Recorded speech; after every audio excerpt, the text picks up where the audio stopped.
lamdam asida ipa ipu singna hidak oina sizinaduna laklaba Peruk ki kanaba sing malem pumbana khangnarakuna Korea gi beauty product sing yauna mafam kayada sizinaba haurakli lobuk lawyada hauramba pambi asigi demand ka hena hengalapana ngasidi lamdam asigi tongan ba mafam kayada farm phauba tongnarakli akhang ngai singna phongdorakpagi matung inna Perukta unsa phahannaba amadi anti inflammatory property yaubagi damak miyamna pambi asigi kanaba launaribani Pambi asi sizinabana hakchangi recovery thugadhanba collagen puthokpada mateng pangduna thuna hanu salhandaba eczema amadi acne na chingbagi anaba hanthahanba amadi blood circulation ningthina tawhannaba honabadasu mateng pangli Perukta triterpenoid marang kaina yaubana unsada kanahali amadi masina asok apan yaurakpada thuna phahanbada natana sokhibagi dakpham kokhannaba honabadasu chauna mateng pangli pambi asida Asiaticoside amasung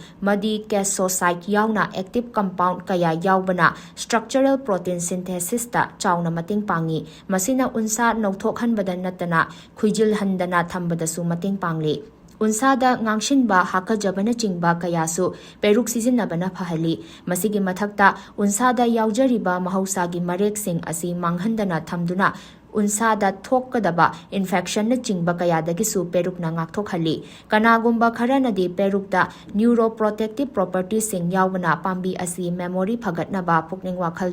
changnaba amadi anxiety na chingba pukning wakhalgi oiba anaba sing hantha hannaba phauba sizinaribani pambi asigi kanaba sing ngasidi paksanna khangnarakpadagi Korean beauty products singda Peruk sizinaba haunarakle toner serum amadi cream na chingbada Peruk hapa thengnare masida sunnatana Peruk asi oral supplement oina powder capsule natraga cha oina semduna tongan ba pothok kaya puthokduna miyamna pambi asigi kanaba sing launaba honari